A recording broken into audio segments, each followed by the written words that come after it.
everybody, Matt in the Bat here. Hope you're doing well. This past Thursday, Disney had their Disney Plus Day. Even though D23 started on Friday, Saturday. I think it might be going on today. Today is Sunday when I'm recording this. But on Thursday, they dropped the premiere of Pinocchio. This is Disney's live-action version of the 1940s animated film that a lot of us, myself included, grew up watching the animated version. Very scary animated movie. That was one of those darker animated films from our childhood. It seemed like back in the day, Disney actually was a little dark and edgy. Now, not so much. And right there, we've had an up and down with their animation to live action remakes, if you want to call them that. Like I say, for every Cinderella with Lily James, there's an Alice in Wonderland with Johnny Depp. For every Jungle Book, there's a Beauty and the Beast or a Maleficent. For every Aladdin, there's a Dumbo and a Lion King. You get what I'm saying? Like I said, they've had a lot of ups and downs with their animated to live action films. Even Mulan that came out in 2020, I wasn't a huge fan of. I like the animated Mulan. I think it's one of the best animated movies they have. But the live action version didn't do it for me. And now we got Pinocchio. And let me tell you, this is not one of their best. And once again, back down into the realm of Alice in Wonderland or Dumbo, Lion King territory.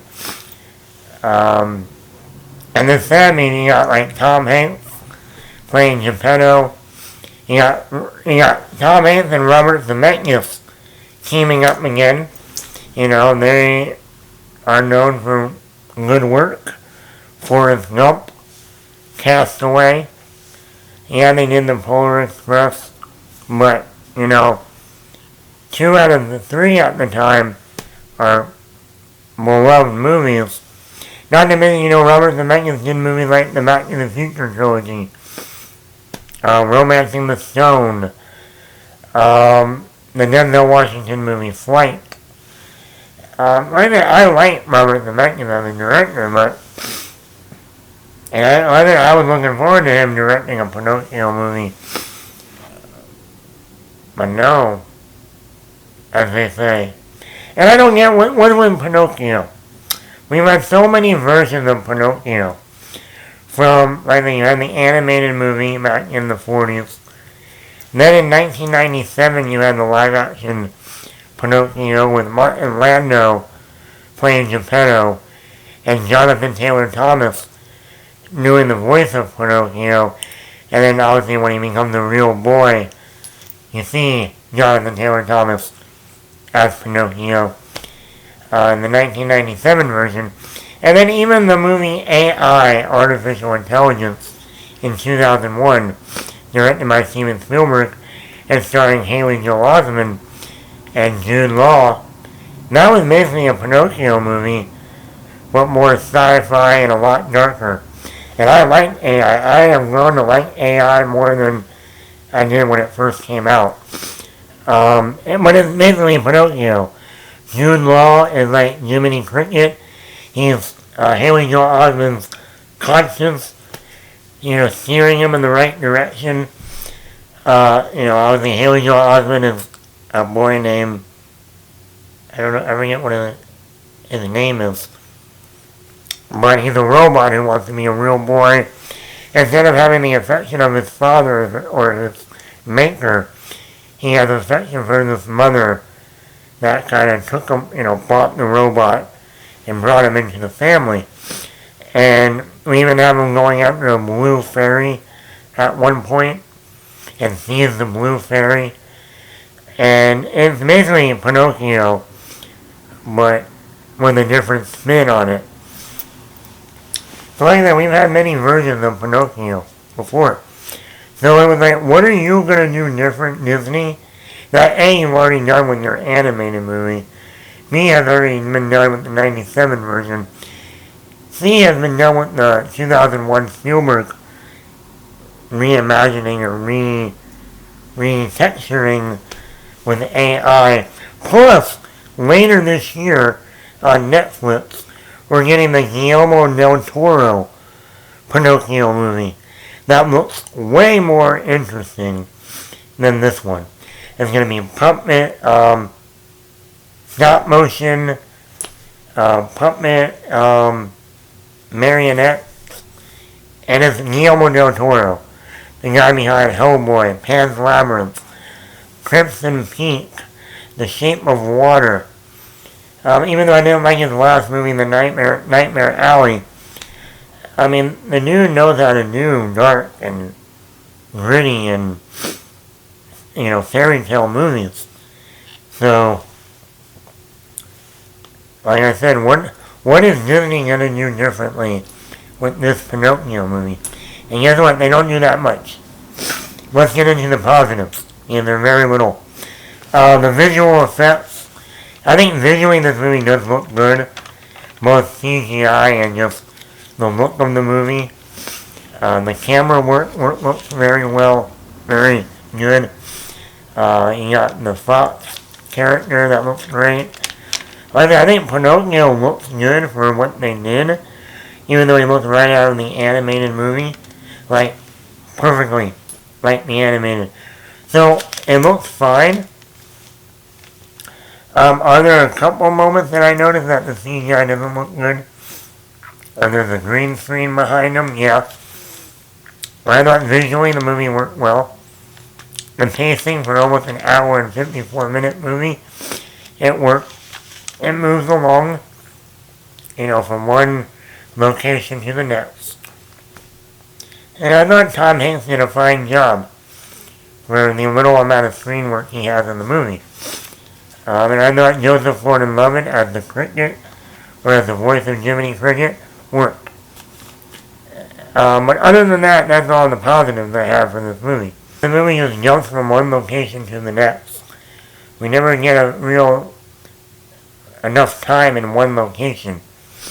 And I think that, kind of hurts, It takes out all the darker moments from the animated film. No longer do you have Pinocchio smoking a cigarette or drinking a beer, alcohol.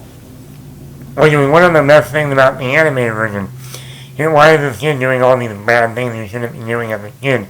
Smoking, drinking, and then he becomes a donkey. A jackass, if you will. That was a nice, message to young kids. Don't do drugs. Don't smoke. Don't drink. No, what they do, they take out the cigarettes, and they replace the beer for root beer. So now all the new generation of kids are never going to drink root beer. They're going to think they're going to become a jackass.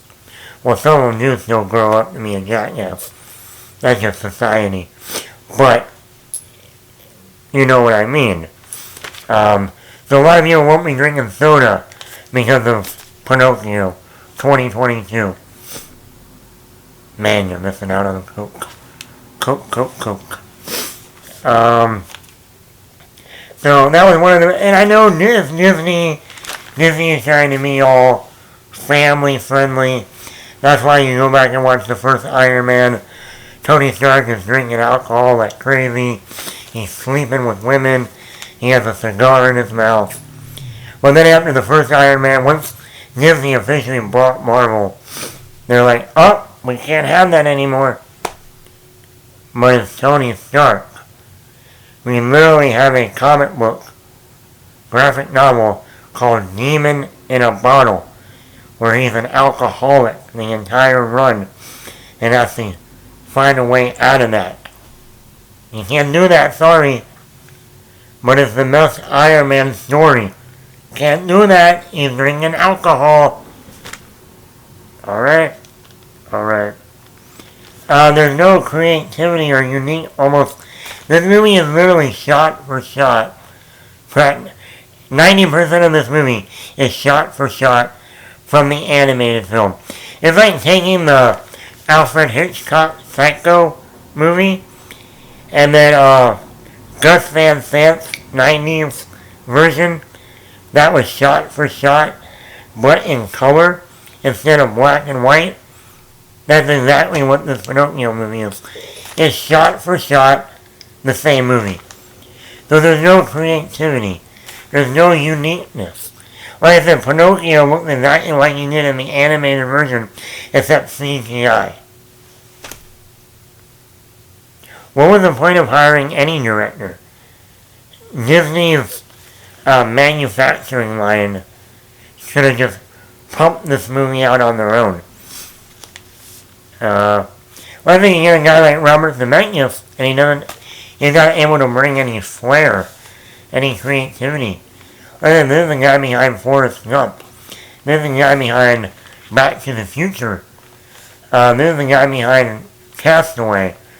Even like his animated films, like I said, The Polar Express, Beowulf, A Christmas Carol.